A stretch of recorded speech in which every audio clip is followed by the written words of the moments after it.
देखो एक कथा तुमने सुना, महाभारत की है। एक महात्मा मांडव्य ऋषि नाम के थे। वो हाथ उठाकर ऐसे, पहले बहुत कठिन तप संतों को करना पड़ा। कलयुग है तो अब तो नाम जप से ही काम, मंत्र जपो, नाम जप।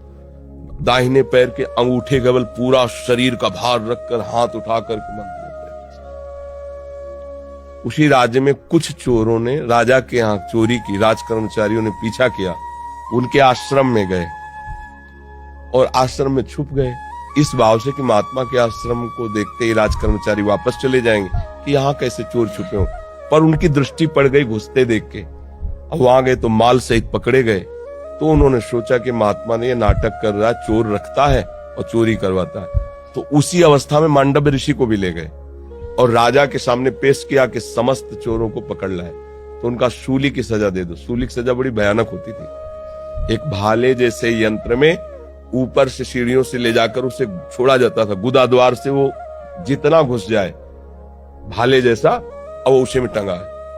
अब प्राण शक्ति जितनी उसकी हो, जितने मिनट जिए, जितने घंटे जिए, कोई कोई घंटों जी जाता था, रक्तस्राव हो रहा है, तड़प रहा है। अब वो केवल एक शूली ऐसे लंबी ऊपर से छोड़ दिया और गुदा द्वार में जितना घुस गया यहां तक, अब वो तड़प तड़प की बड़ी भयानक मृत्यु होती थी।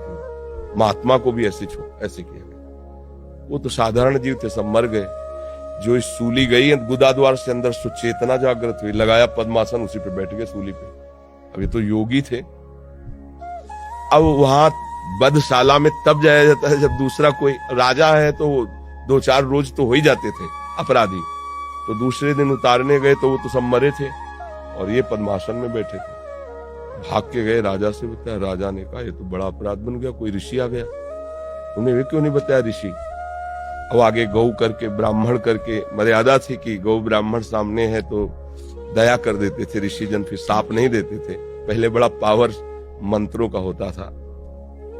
हाथ जोड़, महाराज हमें बिल्कुल पता नहीं कि आप यहाँ कैसे लाए गए, मुझे बिल्कुल पता नहीं, अब मुझे क्षमा कर दीजिए, मैं बिल्कुल नहीं। बोले मुझे आपसे कोई मतलब नहीं, पहले ये निकलवाओ सूली।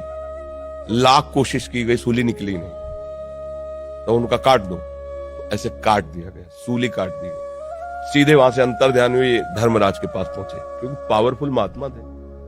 धर्मराज से कहा कि मैंने क्या ऐसा पाप किया जो तुमने दंड विधान किया, क्योंकि ऊपर हाई कमान तो वहां है ना, क्रिया यहां दिखाई दे रही, कारण तो वहां है ना, पूरा हिसाब किताब उनके पास। तो बड़े गुस्सा में थे। उनका गुस्सा मत होइए महाराज, आप देख लीजिए, जैसे अपने है ना कि रिवर्स करके फिर वही सीन चला के दिखा दी टीवी में, तो वहां उन्होंने सीन दिखाई। ये 8 वर्ष के बच्चे हैं, खेल खेल में तितली को पकड़ा और उसकी गुदा के द्वार में बम्बूल का कांटा डाल दिया और छोड़ दिया।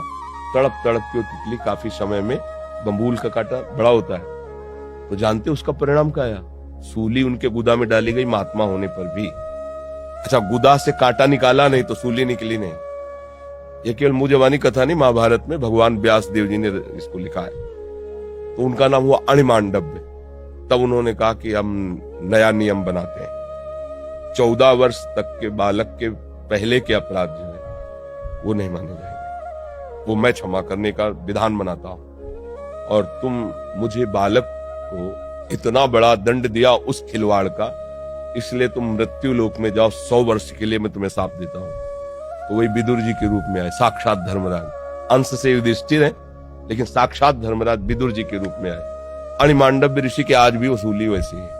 अब आप सोचो, एक महात्मा इतना बड़ा पावरफुल, जो न्यायाधीश को भी मृत्यु लोक में भेज दिया दंड देके, उसकी सूली नहीं निकली, तो आप काकरोच को या किसी जीव को, मुझे लगता है कि हिसाब है, तो बचो, ऐसे कर्म मत करो जिससे पाप हो।